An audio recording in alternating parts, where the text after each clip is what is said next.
sini. Nama saya Maulana Muhammad Iqbal. Namanya keren. Kami dari Bontang, tapi lahirnya sebenarnya dari Makassar.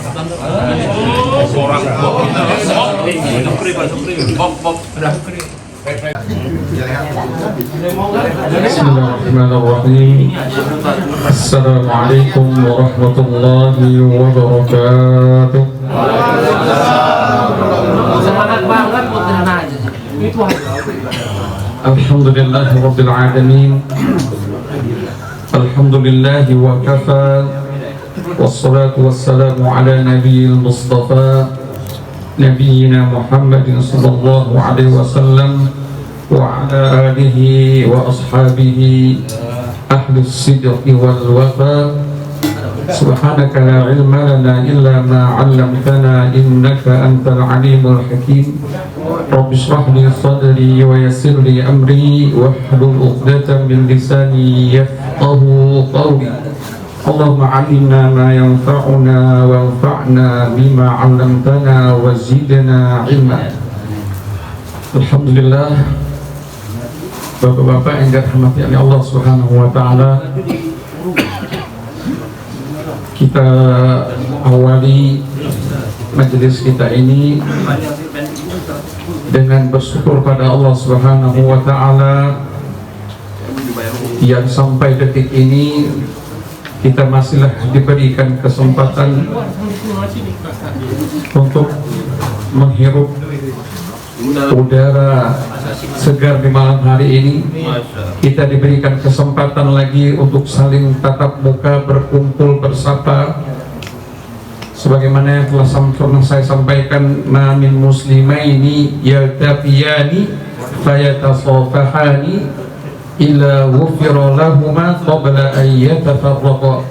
Tidaklah seorang laki-laki ataupun kaum muslimin bertemu kemudian dia bersalam-salaman, saling menyapa terus bersalaman, dia akan diampuni dosa-dosanya qabla ayyatafarraqa, sampailah dia berpisah. Selama kita duduk bersama sampai akhir majelis kemudian kita pulang berpisah, selama itu pula dosa kita diampuni oleh Allah Subhanahu wa taala dalam hadis yang sahih.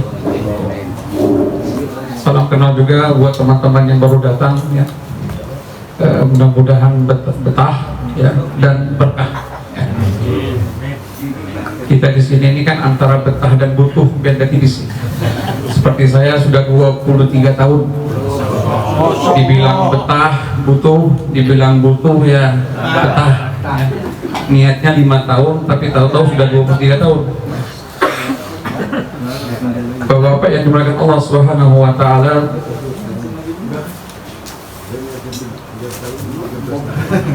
sebelum kemarin saya ada baca satu kitab Qaulul Hukama, kalimat daripada hukama, orang-orang ahli hikmah. Kebetulan Abah ada samping saya ini kan, biar semangat dikit. Qaulul Hukama, seorang ahli hikmah berkata, hajatul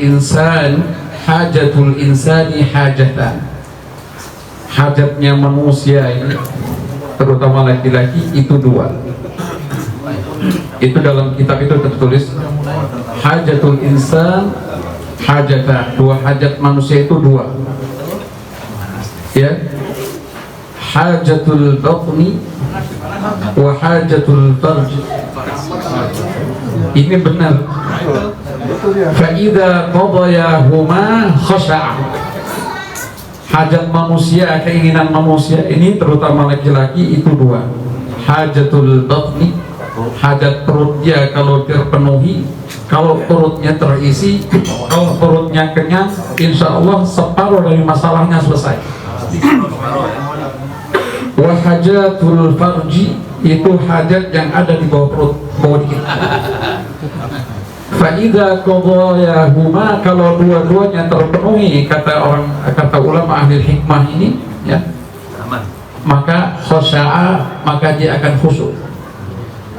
Makanya dalam satu ungkapan, la yatimmun nusukun nasik qabla ayyatazawwaj, maka tidak sempurnalah iman seseorang yang beribadah itu qabla ayyatazawwaj, sampai lagi. Jadi kalau orang belum menikah itu belum sempurna lagi iman dia. Jadi nggak berimam jadi ya? Hah? Nggak berimam. Nggak boleh. Ya. Yang belum menikah lagi tak ya? Jadi kalau kebetulan saya juga nyoba selorpang ya, berat ya. 3 hari rasa-rasa 3 bulan. Waduh, baru 3 hari. Itu makanya saya nak berburu sama beliau. Saya suruh kemana caranya bisa bertahan. Kamu 3 tahun tuh. Kamu 3 tahun sendiri. Jawab. Ya, kalau berjebol sama istri enak sendiri kata dia. Nah, katanya nanti saya cari lagi udah tahu. Kalau sudah Amin amin tak. Bapak-bapak yang dirahmati oleh Allah Subhanahu wa taala, ya. Mudah-mudahan majelis kita ini diberkahi oleh Allah Subhanahu wa taala. Amin. Kita pulang dari sini mendapatkan keberkahan, ampunan dan sakinah dari Allah Subhanahu wa taala. Bapak-bapak yang dirahmati oleh Allah Subhanahu wa taala, kita masihlah berada di bulan Sya'ban. Sisa bulan Sya'ban ini kurang lebih mungkin 7 atau 8 hari lagi. Bulan Sya'ban yang tersisa itu 7 atau 8 hari lagi. Kita akan memasuki bulan Ramadan di tanggal 1 Maret berbarengan dengan Masehinya. Komariyahnya berbarengan dengan Syamsiyahnya. Ya, beruntung kita masih di sini bulan Ramadannya ketemu di masih lagi musim dingin. Sya'ban itu tulisan hurufnya terdiri dari huruf Shin, asal mulanya Shin, Ain, Ba. Asal mulanya itu Sya'b, atau bisa diartikan kumpulan-kumpulan manusia-manusia. Orang-orang yang berkumpul itu Sya'b, makanya disebut syu'bah. Manusia, masyarakat itu bahasa Arabnya Sya'b, ya. Sya'bul Qatar, masyarakat Qatar. Ke zaman jahiliyah dahulu, orang Arab dahulu ketika berada di bulan 8 itu bulan Sya'ban, ya, berada di bulan Sya'ban itu mereka keluar dari kampungnya berpencar mencari mata air, mencari air, ya, mencari air. Ketika kelompok-kelompok ini menjadi banyak, itulah ditambahnya huruf alif dan huruf nun. Ketika kalimat ditambah huruf alif sama nun, itu namanya superlatif ataupun bahasa Arabnya sigat balaghah. Sigat yang benar-benar. Bahasa Arab Indonesia apa? Ya tor lah pokoknya. Contohnya misalnya rahima yarhamu, itu artinya menyayangi. Kalau sangat penyayang, rahman. Ghufira yaghfiru, ghafara, mengampuni. Kalau maha pengampun, jadi ghufran. Itu namanya istighraq mubalaghah, fi'lan, isim mubalaghah, superlatif. Seperti kalimat Sya'ban, ketika jumlahnya semakin banyak, orangnya semakin ramai, maka disebut Sya'ban, ya. Ya.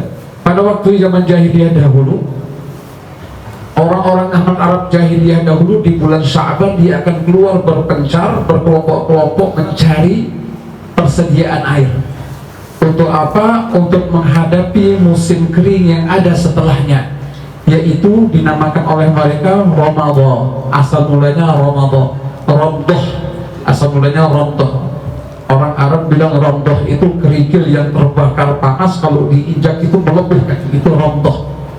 Ketika sangat panas, maka ditambahlah dalam bahasa Arab alif dengan nun. Makanya alif itu untuk memperpanjang harokat.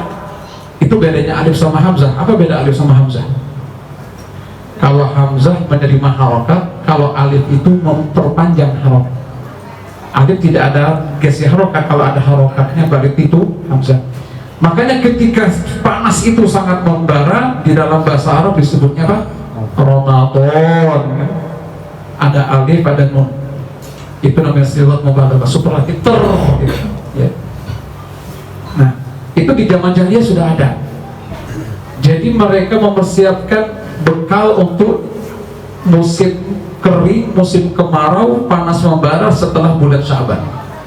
Jadi banyak adat istiadat ataupun kebiasaan-kebiasaan yang di zaman jahiliyah dahulu masih dipakai lagi oleh di dalam syariat Islam. Ya. Contohnya tawaf zaman jahiliyah, mereka juga tawaf. Tetapi zaman jahiliyah dahulu tawafnya sambil telanjang. Ya kan? Sambil telanjang, sambil bersiul. Setelah datangnya Islam, datangnya Nabi Muhammad, syariat tawafnya masih ada, tapi ditutup dengan kain ihram dan sambil bertasbih. Tawafnya masih ada, tapi tertutup. Ya. Itulah, jadi dikatakan Nabi Muhammad SAW itu melakukan reformasi besar-besaran. Ya, di dunia ini reformasi terbesar adalah yang dilakukan oleh Nabi Muhammad SAW. Dia menciptakan umat yang dahulunya sangat biadab menjadikan umat yang beradab, ya, menjadikan umat yang dahulunya macet,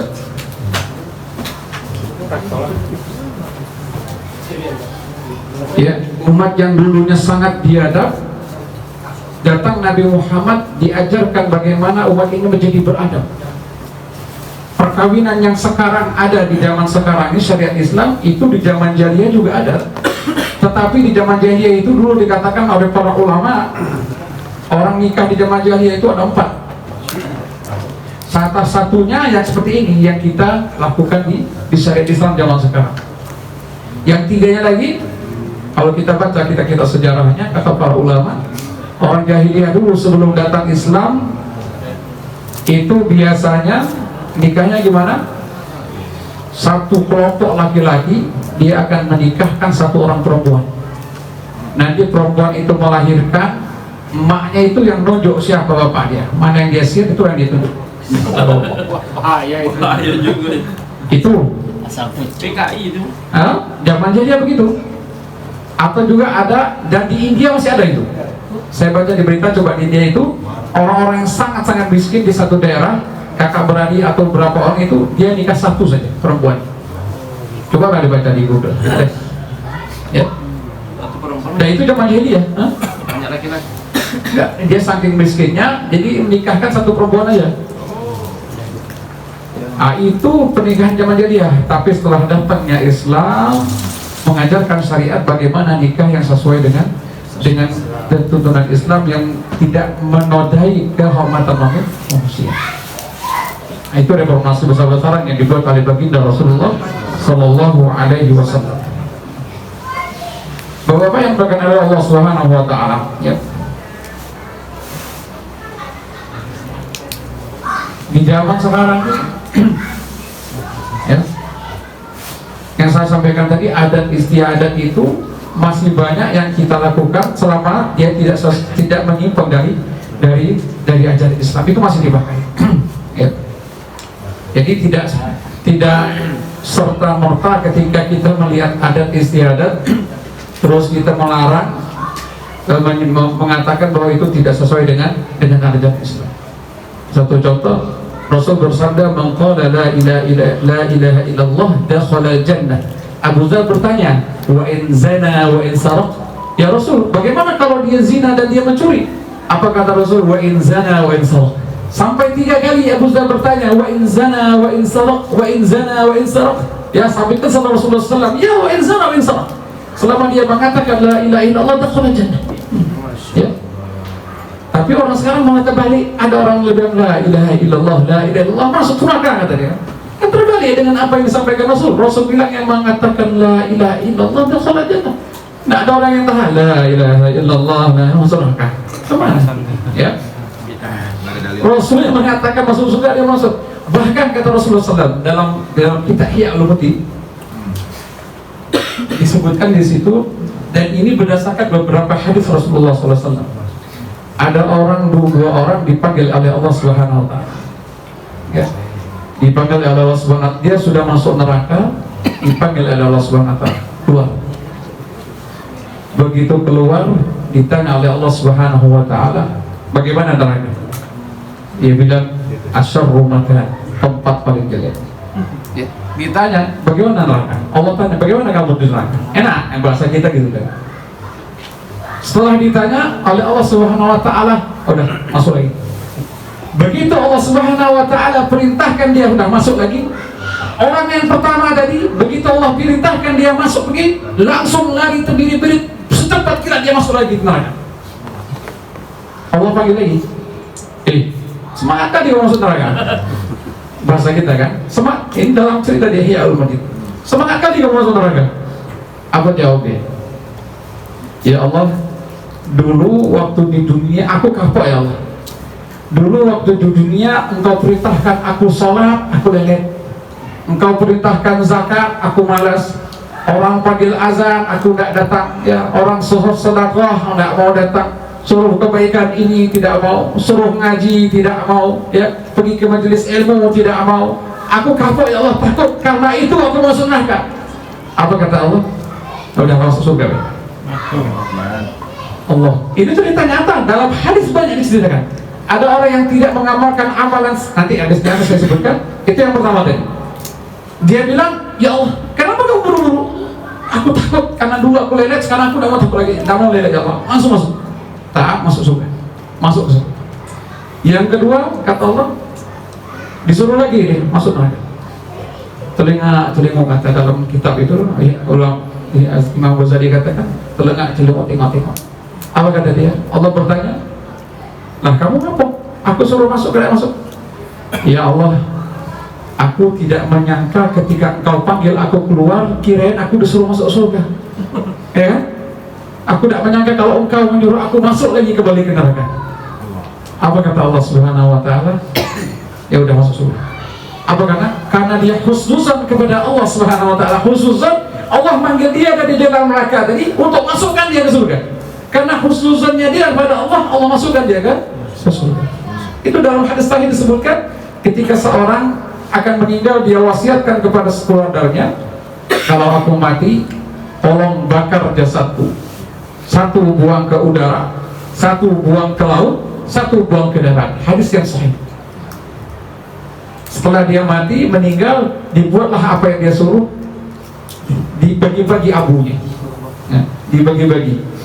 Kemudian Allah Subhanahu wa taala perintahkan laut, udara dan bumi untuk menyatukan lagi abu tadi menjadi jasad. Kemudian ditanya oleh Allah Subhanahu wa taala, ini hadis yang sahih, bukan hadis palsu, bukan dhaif. Dikatakan, ditanya oleh Allah, kenapa engkau lakukan itu? Karena takut kepadamu ya Allah. Akhirnya apa? Dia dapat ampunan dari Allah Subhanahu wa taala. Ini bukan dalil untuk kita nak malas-malasan ya. Orang itu tidak buat apa-apa dapat ampunan. Ya. Apa itu salat? Harus ada sifat roja, berharap, dan sifat khauf. Ya, meminta ampun, ada khauf, rasa takut, dan ada juga roja. Tidak pula selalu berharap. Ini dalil biar kita malas, enggak. Ada juga rasa khauf, takut akan azab Allah Subhanahu wa taala. Ya. Ada rasa khauf, takut akan azab, dan roja akan ampunan Allah. Harapan untuk berharap akan ampunan Allah Subhanahu wa taala. Bapak-bapak yang akan Allah Subhanahu wa taala, ya. Sekarang kita di bulan Sya'ban. Ya. Apa yang mesti kita lakukan di bulan Sya'ban? Kita kalau dapat undangan, ini kayak gini aja undangan, kami yang datang. Ketika misalnya ada undangan dari pemerintah atau pejabat, Pak Jokowi atau menteri ini, Menteri Bahlil misalnya. Hah? Yang lain aja lah. Saya ragukan nasionalisme ini.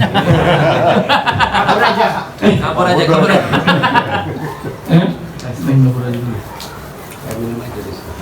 Saya selalu komen itu, nggak peduli mau nasionalisme. Ya. Jadi ketika ada undangan ataupun misalnya ada himbauan akan datang Pak Dubes atau apa, pasti kita secara pribadi atau apa, kita akan, ya Allah, ini akan ada tamu mulia datang ke tempat kita, atau syekh ini akan datang, pasti akan kita siapkan segala sesuatunya dari awal. Semuanya kita siapkan, ya, rumah kita hias, rumah kita bersihkan, makanan kita siapkan, semua kita siapkan untuk apa? Menyambut sesuatu yang istimewa, menyambut sesuatu yang mulia, menyambut orang besar misalnya, menyambut donatur mau datang misalnya ya. Oh itu kalau donatur saya datang ke pondok itu saya siapkan semuanya ya. Masya. Ya kalau jangan bukan donatur jangan ngatur ya Pak. Itu kalau donatur, makanya ada pepatah Arab, al-insan abdul ihsan, manusia itu hamba daripada budak daripada kebaikan. Kalau orang sudah baik sama kita dia buat ngomong apa pengen pasti kita ikut ya. Jadi apa yang kita siapkan? Ulama mengatakan ya, sebagaimana yang dilakukan oleh orang-orang zaman jahiliyah dulu ya, mencari bekal di bulan Sya'ban, karena Rasul bersabda, kata Rasulullah SAW dalam hadis, ada satu bulan yang dimana yakfulun nasu katsirun minan nas, ada banyak orang yang lalai dengan bulan itu, yaitu bulan baina Rajab wa Ramadan, antara Rajab dan Ramadannya itu bulan Sya'ban. Padahal di bulan itulah amalan-amalan kita yang 1 tahun diangkat dan dilaporkan oleh Allah, oleh malaikat kepada hadapan Allah Subhanahu wa ta'ala. Amalan kita yang 1 tahun itu amal ibadah kita, sholat kita, zakat kita, puasa kita, duduk kita di majelis ilmu, itu diberikan laporannya kepada Allah Subhanahu wa ta'ala di bulan Sya'ban. Kecuali yang tidak dilaporkan, apa kata Rasul? Orang yang mensekutukan Allah Subhanahu wa ta'ala dengan yang lainnya, dan mereka-mereka yang ada syahna itu permusuhan. Makanya sering kita dengar atau kita lihat di grup-grup WhatsApp. Dulu saya nggak tahu, saya kenal bulan Sya'ban apa-apa. Padahal itu sunnahnya di bulan Sya'ban, ketika amalan kita itu diangkat, kita disunahkan untuk bermaaf-maafan. Karena kata Allah Subhanahu wa ta'ala, da'u hadaini hatta yusliha, tinggalkan amalan 2 orang ini sampailah dia bermaaf-maafan. Ya, makanya bapak-bapak yang mungkin masih lagi, mungkin kita punya musuhan sama adik ya, ada ribut sama kakak, ada ribut sama emak, ada ribut sama bapak, ribut sama anak, sama bini. Di bulan Sya'ban inilah kesempatan kita untuk bermaaf-maafan. Jangan sampai nanti begitu amal kita diangkat, kita tak ada kebahagiaan ya. Saya bilang juga sama ibu-ibu tuh, tapi nanti ada Selasa saya bilang, saya sampaikan nanti, suruh minta maaf kan. Kalau bapaknya minta maaf, gengsi. Sama ibu yang gengsi biasanya, perempuan yang gengsi. Jadi pesan saya ustaz-ustaz itu, jangan berdebat perempuan ketika dia marah. Nah, coba. Tunggu dia tenang. Tunggu dia tenang. Nah, jangan berdebat dia lagi tenang, nanti dia marah. Jadi diam deh. Diam baik. Dengar tuh yang punya istri. Jadi walaupun kita hafal beribu hadis, nggak akan menang. Itu hanya bisa menang dengan ruqyah. Kalau nggak bisa di ruqyah, rupiah. Ya, kasih rupiah, selesai urusan. Ya, nikah lagi pun nggak masalah.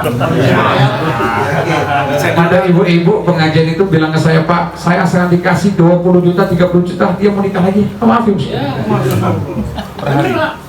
Per bulan. Mati kita per hari. Ya kan lebih baik tidur di dalam Mercy daripada tidur di pinggir jalan. Nangis kan, nangis di dalam Mercy nggak apa-apa, nggak ada yang lihat. Kalau nangis di angkot, nah. Ada yang mau coba? Siapa yang mau coba? Bukan nanya kau kok nanya. Mercy kan ada Pajero. Nanti siapa nama itu? Baru saya terima. Besok saya sampaikan ke ibu. Tenang aja itu. Terpengaruh ya. Terpengaruh. Jadi biasa. makanya doa kita walaupun dikatakan hadisnya dhaif, tapi secara makna tidak masalah kalau kita amalkan. Allahumma barik lana fi Rajab wa Sya'ban wa ballighna Ramadan. Walaupun ulama mengatakan, ada yang mengatakan hadisnya dhaif, tapi kita berdoa nggak masalah, berdoa apa aja boleh, ya kan?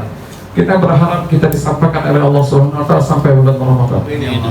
Karena kita nggak tahu, kadang-kadang bulan baru berapa hari lalu misalnya baru ngobrol sama teman, tahu-tahu nggak ada. Ya, kemarin kami di Indonesia baru 1 atau 2 hari istrinya Ustaz Soeharto WA istri saya, apa kabar mau saya, manggil istri saya, mau gimana anak-anak saya sehat gitu kan. Besoknya dapat kabar meninggal dunia. Ya, Allah, nggak tahu kita nih umur kita dah. Takdir. Tidak tahu kapan kita mati dan di mana kita mati. Kira-kira bapak nih kalau dikasih pertanyaan milih bapak dulu mati apa ibu dulu? Kalau ada misalnya malaikat kasih pilih kau nak bini kalau punya kau atau kau? Pilih mana lah? Apa? Jawab Bang. Tanya tuh Bang. Hah? Istirahat dulu ntar malam. Abang nanya balik malaikat istri yang mana?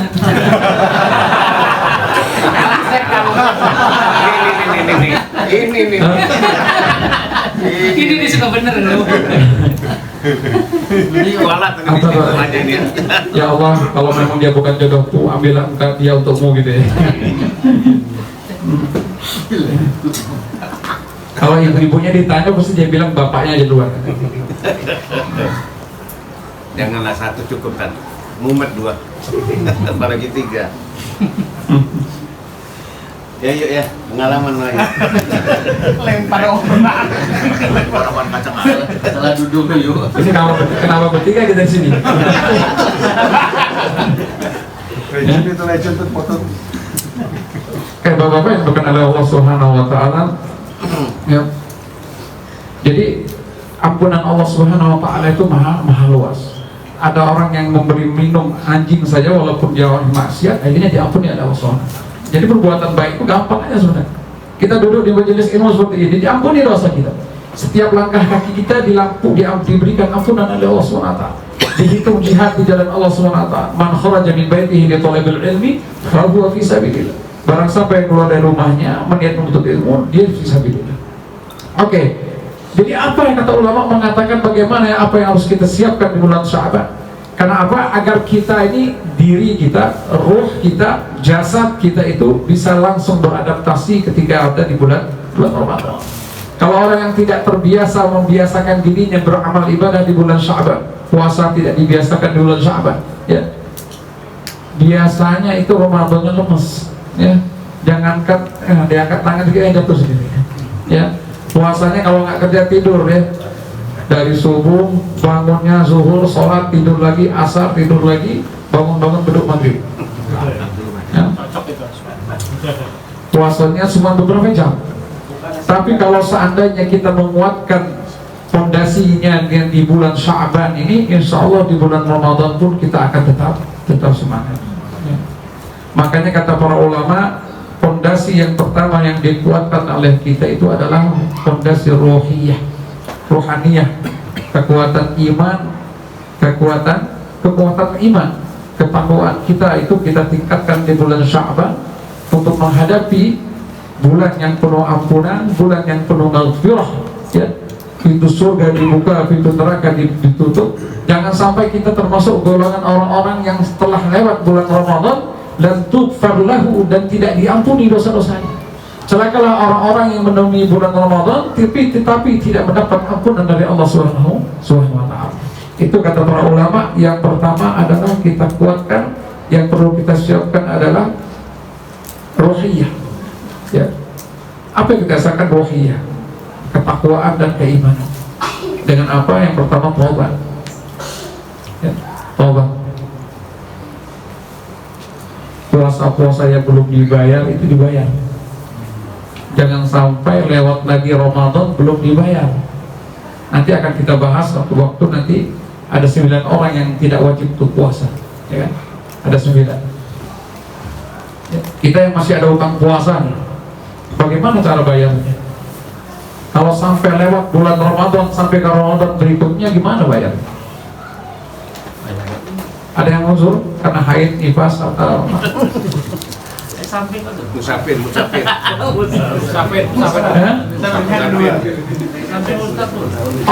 Musafir tidak wajib puasa tapi wajib berqada. Wajib. Wajib nggak? Taruh pegang. Jadi Jangan apa tidak selamanya musafir kan?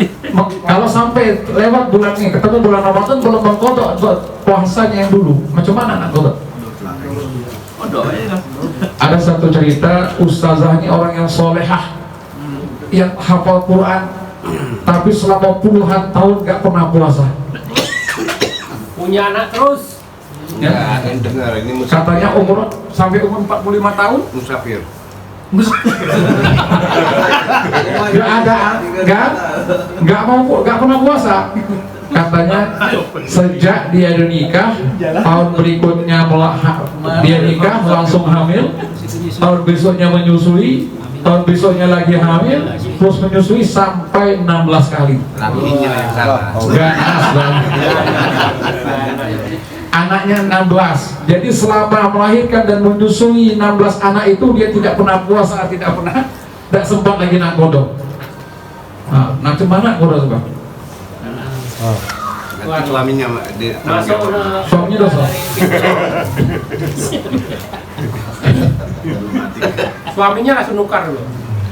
Jadi bapak-bapak masih ada utang puasa kalau di bulan Sya'ban ini lah kita bayar. Kalau utang ya tetap dibayar, namanya utang itu. Iya.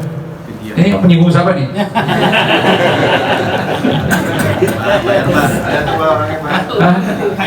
Namanya utang namanya. Ya, utang pada manusia harus dibayar, apalagi utang kita pada Allah Subhanahu wa taala. Sekarang kalau lewat bulan Ramadan sampai 2 tahun berikutnya hutang belum dibayar. Ya utang lagi itu. Dalam madhab enggak ada bungut kan.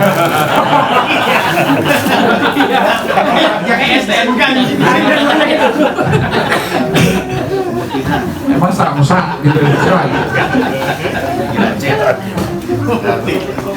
orang yang meninggalkan puasa atau tidak berpuasa karena uzur itu lain babnya. Tapi orang yang meninggalkan puasa karena tidak ada sebab yang tidak ada uzur, dia mengkodoknya bukan karena uzur, tapi lalai, malas, lupa, ya, lupa, nggak ingat ya, lalai itu, maka dia harus mengkodok plus bayar fidyah. Berapa bayar fidyah? 1 mud. 1 mud itu berapa? 1 mud itu antara 500 sampai 800. Jadi ulama Syafi'i mengatakan 550, Hanafi menyebutkan 800. Milih yang mana? Hanafi atau Syafi'i? Kalau aku yang besar baik. Kalau Hanafi nikah nggak perlu lagi. Ya, nah itu dia udah tahu ke Yang situ. 800 ya. Nah, jangan begitu suruh sedekah ngambil yang dikit, begitu soal kawin ngambil yang mana Hanafi. Ya. Kalau ada yang muda, kenapa dipersulit? Ya. Antara 500, 800, ada yang mengatakan 700, itu 1 mud. Jadi orang yang terlambat membayar kodok puasanya sampai datang bulan Ramadan yang baru, maka dia wajib mengkodok puasanya plus dibayar fidyah. Dulu zaman jahiliyah saya lama tidak puasa Ustaz. Lama bertahun-tahun tidak puasa Ustaz. Waktu itu zaman jahiliyah, tahu nggak wajibnya? Tahu. Cuman kamu zaman jahiliyah tidak puasa. Kodok tak? Kodok.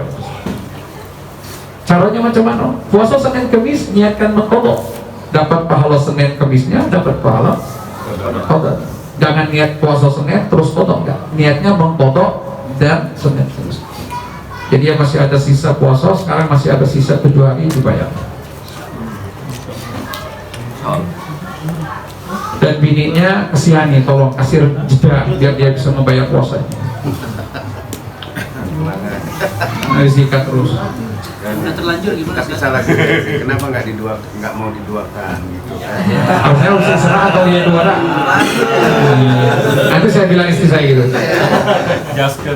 Coba kali itu kan ada istirahatnya. Makanya tak mau ini tak. Gantian nyuci piringnya ya. Makanya tak mau bininya biar ini. Jadi bapak-bapak ini baru-baru maklum ya, bapak-bapak ini cuma berani ngomong di sini ya. Kalau pengajiannya gabungan tak ikuti. Diam kalau. Di sinilah deh, kapan lagi kan tak senang-senang ketawa lepas ya. Rata-rata gitu. Kalian pahalanya 2 tahun. Saya tadinya nengok di gambar orang barat gitu kan, yang foto suami dengan dia ketika suaminya dengan istrinya atau dengan suaminya dengan ikannya. Jadi ketika dia dengan ikan pancingannya itu tersenyum lebar banget gitu kan. Tapi begitu sama bininya siap. Saya kira itu cuma di luar, rupanya terjadi sama teman saya, membawa juga. Istrinya buat status, inilah foto suamiku denganku. Lihat statusnya dengan ikan kingfish itu. Wah, lebar senyumnya. Rupanya lebih menyenangkan dengan ikan daripada sama bini. Dengerin, Dri. Coba yang suka mancing coba.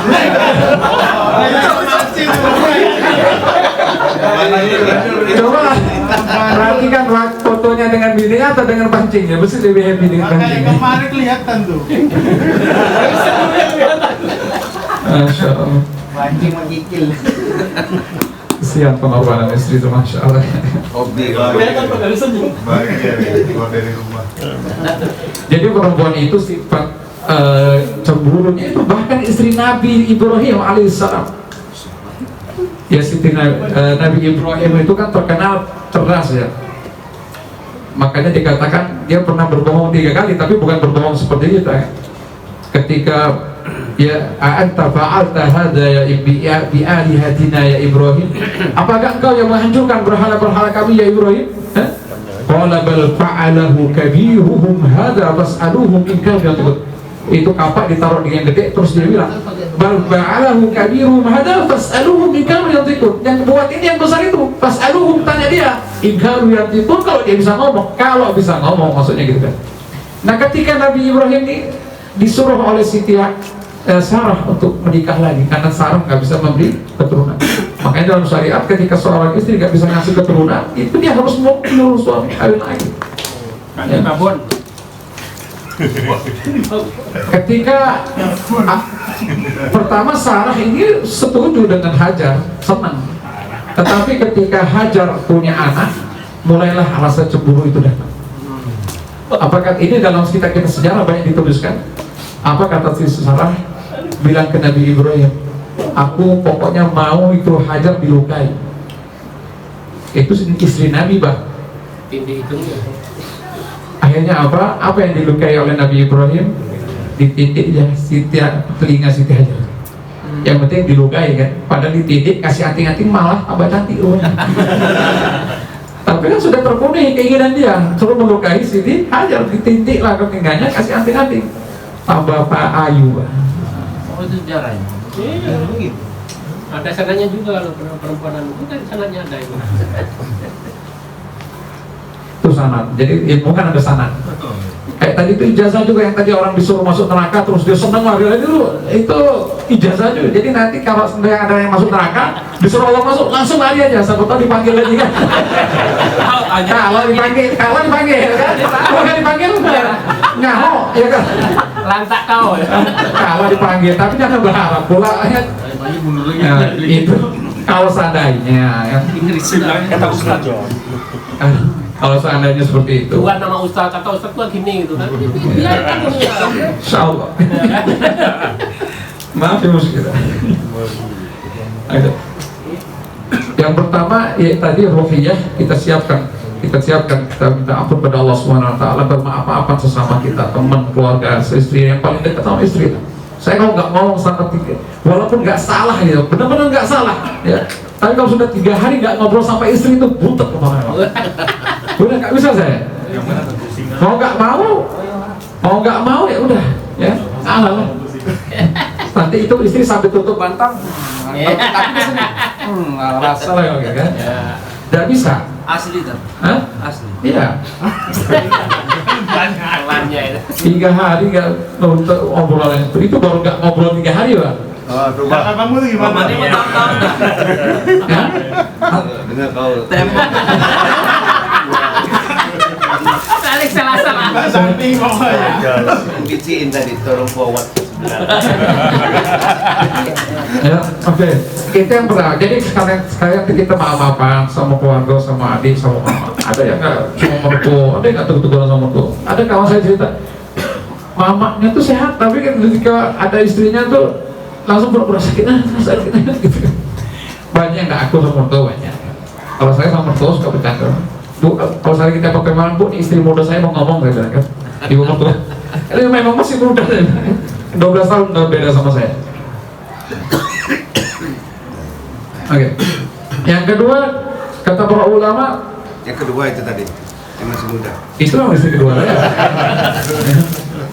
Yang kedua, yang perlu disiapkan tadi adalah yang pertama ruhiyah, kedua ilmiah. Yang tadi saya katakan masalah, nanti kita bukalah bab masalah tentang puasa ya. Tentang puasa, yang mengkodoknya gimana, yang tidak wajib puasa gimana ya. Kalau berhubungan siang hari di bulan Ramadan gimana? Itu kalau berhubungan siang hari di bulan Ramadan yang mengkodok suaminya saja, istrinya saja, atau dua-duanya? Suaminya saja.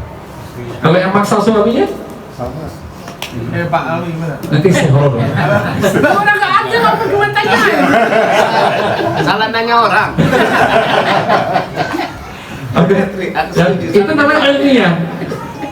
Bab fikih tentang udah bulan Ramadan, fikih Ramadan nanti itu dibahas. Kalau misalnya ada waktu nanti di bulan apa di kesempatan kita ngulang. Walaupun tiap Ramadan, tiap tahun kita ulang, tapi tidak ada salahnya kita kaji. Yang ketiga, kata para ulama, yang perlu kita siapkan adalah jasmaniyah, rohiyah, ilmiah, jasmaniyah. Jasmaniyah itu apa? Kekuatan fisik. Itu yang kita lakukan. Kita membiasakan diri berpuasa di bulan Sya'ban, puasa bulan Sya'ban.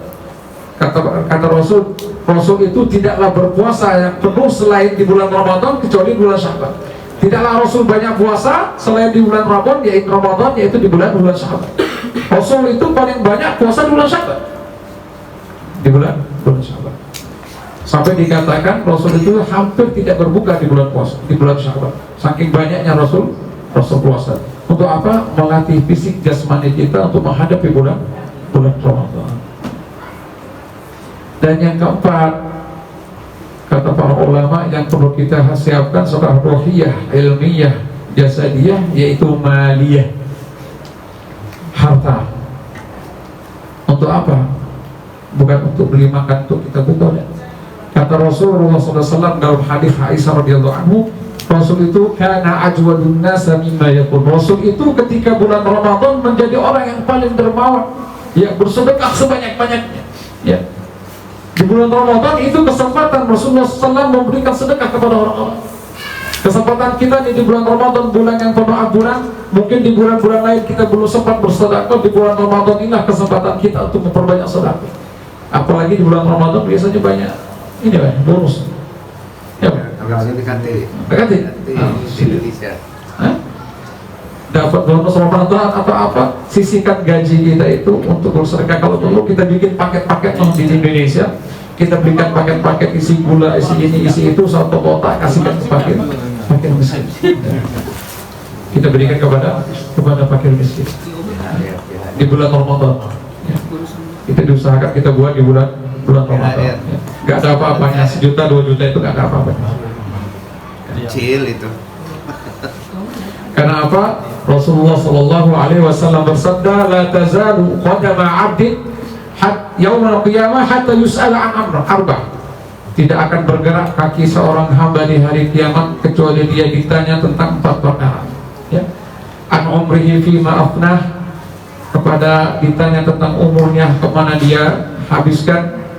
Wa an ilmihi fima fa'al, dengan ilmu apa saja yang telah dia buat. Wa an malihi, yang lain ditanya cuma satu-satu, tetapi wa an malihi, tentang mal, tentang harta itu ditanya 2. Min aina iktasabah wa fima anfaq, dari mana kamu dapat dan kemana kamu infakkan. Yang lain ditanya cuma 1, tetapi masalah harta Rasul berkata itu akan ditanya 2, dari mana kamu dapat dan kemana kamu buang. Karena harta yang sesungguhnya adalah apa yang kita sedekahkan. Mana qasmin malin min sadaqah, tidak akan berkurang harta yang kita sedekahkan, tapi itulah harta yang kita miliki yang sesungguhnya di hadapan Allah Subhanahu wa ta'ala. Itu Pak ya? Semangat kan? Amin. Sah saya. Sah Pak ya? Kemarin ada yang WA saya, Ustaz, ada nggak orang yang bisa nikahkan orang Indonesia, katanya gitu. Sama siapa? Sama orang Indonesia juga. Saya Ustaz aja, saya lagi di Indonesia. Nah, kau ada lampu juga ya. Dengerin ceritanya dulu. Begitu saya sampai sini, rupanya yang nanya itu yang mau nikah. Dia rupanya nikah. Saya tanya, anak bapak pengajian saya di orang Las Gas. Bukan masih Di sini ya. bukan. Orang ngira antum. Siapa? Rupanya sampai sini, mana si ini kok nggak ada, si A lagi bulan madu, Ustaz. Oh dia ini nikah rupanya. Bikin Bisa ini. sana. Sini bisa ya. Ya nikah siri. Oh.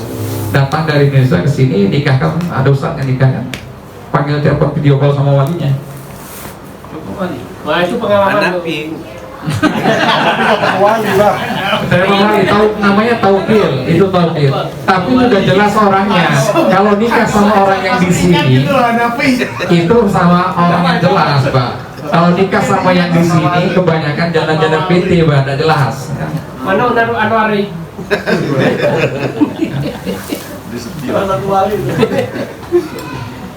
Kayaknya diam-diam ini biasanya yang menghanyutkan. Kalau kita ketawa-tawa aja ya nggak, yang diam-diam ini kalau Antuk itu bukan diem. diresep tidak jadi nih kayaknya.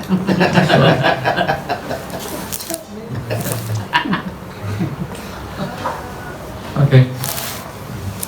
Jadi itulah 4 perkara yang mesti kita siapkan. Mudah-mudahan kita diberikan kekuatan dari Allah Subhanahu wa taala untuk menyiapkan rohaniah kita, menyiapkan jasad kita, fisik kita, spiritual kita, semuanya kita siapkan di bulan Sya'ban yang tersisa ini. Di bulan Sya'ban kita latihan membaca Al-Quran dengan lebih semangat, karena bulan Ramadan itu adalah kekuatan spiritual yang ada di bulan Ramadan. Ya, dia akan menimbulkan semangat untuk melakukan ibadah-ibadah yang lain. Bulan Ramadan itu orang yang nggak pernah sholat sekalipun pergi ke masjid dia. Yang nggak pernah jamaah itu dari sholat asar dia sudah bentak sejadahnya ngambil sop yang pertama di awal Ramadan. Sudah itu 10 terakhir hilang. Ya. Minggu aja kayaknya. Seminggu udah berkurang. Antum pertama kali begini. Nah, kita kan ini jamaah setia. Di bulan Sya'ban inilah kita latih ngaji lagi. Nanti di bulan Ramadan sudah terbiasa kita mengajar Al-Quran sehari 1 juz, minimal 1 kalilah hatam kita di bulan Ramadan ini. Udah banyak-banyak sekali sehari habis sholat maghrib, sebelum maghrib misalnya, setiap habis sholat 2 lembar itu sudah 1 juz, minimal 1 kalilah kita hatam di bulan Ramadan. Ya. Insya Allah ya. Hatam berapa kali Pak? Kayaknya udah hampir hatam ini. 3 kali. Al-Fatihah sampai kulka. 30. Sholat ini. Ya malam. Setiap malam. 30. Berat perjuangan kita di Batam keluarga berat. Tidak khusyuk, saya mau sholat lompat jadi 3. Kak di masjid aja kita. Kata jamaah saya, Kayak beneran. jamaah saya kayak saya, smile katanya. Karena kayak sedih banget tinggal istri ya. Ya smile. Masya Allah. Gak bisa karena perempuan itu ciptakan lias guna ilaiha untuk mencari ketenangan dengan dia.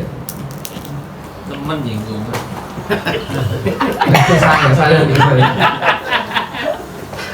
Tidak merasa loh, ambeng juga teman. Ya, selai gitu. Yes. Ya, udah lucu tempat. Dia nggak pikir. Itu kakinya tremor itu.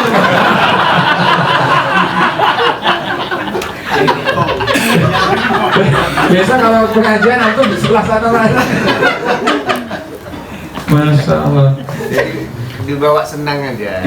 Ini bul. Jadi kata para ulama, ketika perjalanan hidup tidak sesuai dengan apa yang kita inginkan, maka yakinlah perjalanan itu sudah sesuai dengan apa yang Allah inginkan. Apa? Kita inginkan begini, tapi Allah nggak layanin apa? Takdir, semua takdir. Dan tidak ada yang bisa merubah takdir kecuali doa. Takdir dibuat itu. Doa nih, insyaallah kita berdoa aja. Jadi satu ketika Imam Syafi'i diundang kepada saudara yang meninggal. Belum tentu langsung diterima. Kapan belum tahu kan, makanya kita selalu doa belum diterima kita Kasih mic. Dan Imam Syafi'i ketika diundang kepada orang yang meninggal, orang yang meninggal tadi minta didoakan sama orang keluarga orang yang meninggal tadi, minta doa pada Imam Syafi'i karena tahu dia wali, minta doa. Apa kata Imam Syafi'i? Nggak banyak-banyak doa Imam Syafi'i itu. Orang-orang wali Allah itu kan doa nggak panjang-panjang dia. Sekali berdoa cukup. Apa kata Imam Syafi'i bilang? Ya Allah, Kalau engkau tidak azab orang ini, engkau tetap menjadi Tuhan, tidak akan berhenti menjadi Tuhan. Gitu aja. Kalau engkau memang, kalau ya Allah engkau ghaniyun anhu, ya Allah engkau ini kalau engkau tidak azab dia, engkau tetap menjadi Tuhan. Jadi tolong dengan azab, itu deh. Nah orang yang tuan rumah tadi agak kesel. Apa diundang malah berdoa. Seketika kata dalam riwayatnya disebutkan para ulama, akhirnya keluarga semua orang itu bermimpi bahwa keluarganya yang meninggal tadi diberikan ampunan oleh Allah SWT. Itu kalau doa wali seperti itu, gitu kan. Cuma ngomong gitu aja deh. Ya, kekuatan Imam Syafi'i. Jadi mudah-mudahan kita diberikan kekuatan jasadiyah, rohaniyah, ilmiah, maliyah kita dikuatkan untuk menghadapi bulan Ramadan, bulan yang penuh berkah, bulan yang penuh ampunan. Yang tadinya mungkin kita tidak rajin berjamaah, di bulan Sya'ban ini kita cobalah berjamaah. Ya, kita coba berjamaah. Yang belum sempat haji, yang belum sempat umroh, ada pahala amalan yang bisa menyamai pahala haji. Ya, man sholat, man sholat, ya man sholat subha jamaah, barang siapa yang sholat subuh berjamaah, summa qa'ada, kemudian duduk, yadhkurullah, kemudian dia duduk berzikir pada Allah Subhanahu wa taala hatta taqwa asy-syams, kemudian sampai terbit matahari, summa shalla raka'ataini, kemudian dia salat 2 rakaat, ya, falahu ka ajri hajjatin aw umratin tamatan. Barang siapa yang salat subuh berjamaah, ini sesekali kita buatlah. Kalau dia waktu libur sesekali jadi. Pada saat sholat subuh berjamaah, kemudian duduk berzikir pada Allah Subhanahu wa taala sampai terbit matahari, kemudian dia sholat 2 rakaat, maka dia dapat pahala haji atau umrah tamatan, sempurna. Yang belum sempat haji dapat pahala haji jadi. Sudah gitu. Naik Bu Haji. Sekali. Wajib kan sekali. Gua jamaah sama istri berapa? Kalau saya Naik haji juga kan? Saya haji, alhamdulillah sudah kayak Haji Muhyiddin. Tahu Haji Muhyiddin tak? Tukang buburnya haji. 2 kali haji. Dulu haji pertama pakai bis kuning itu, yang bangkunya tegak begini. Dari Doha sampai ke Mekah duduknya begini, tidak bisa begini ya. Nggak ada AC, nggak ada apa. Tapi musim dingin, Januari musim dingin. Yang mobil Amerika itu ya. Mobil sekolah yang kuning itu. Sekolah kuning. Ya itu beda. Di sini juga ada. Ya udah tahu. Haji pakai itu gratis. Ya tapi duganya gini ya. Sekarang lagi ramai musim orang haji jalan kaki, kabur aja dulu ya, jalan kaki. Kabur aja dulu. Jalan kaki dari Indonesia ke Mekah gitu. Kalau lagi sepi nih ojek. Lebih cepat katanya Ustaz. Allah Akbar. Daripada itu 10 tahun. 10 tahun itu setiap hari. Tapi sekarang jadi viral, trending. Semuanya buat seperti itu. Ada yang naik rakit, ada yang naik apa. Ada yang nggak bawa paspor. Ada yang masuk gua. Allah Akbar. Mudah-mudahan kita diberikan kemudahan oleh Allah Subhanahu wa taala untuk tetap istiqomah duduk di majelis ilmu, tetap diberikan kesehatan untuk bertemu dengan bulan Ramadan. Amin ya rabbal alamin. Mungkin hanya ini dapat saya sampaikan. Wabillahi taufiq wal hidayah. Assalamualaikum warahmatullahi wabarakatuh.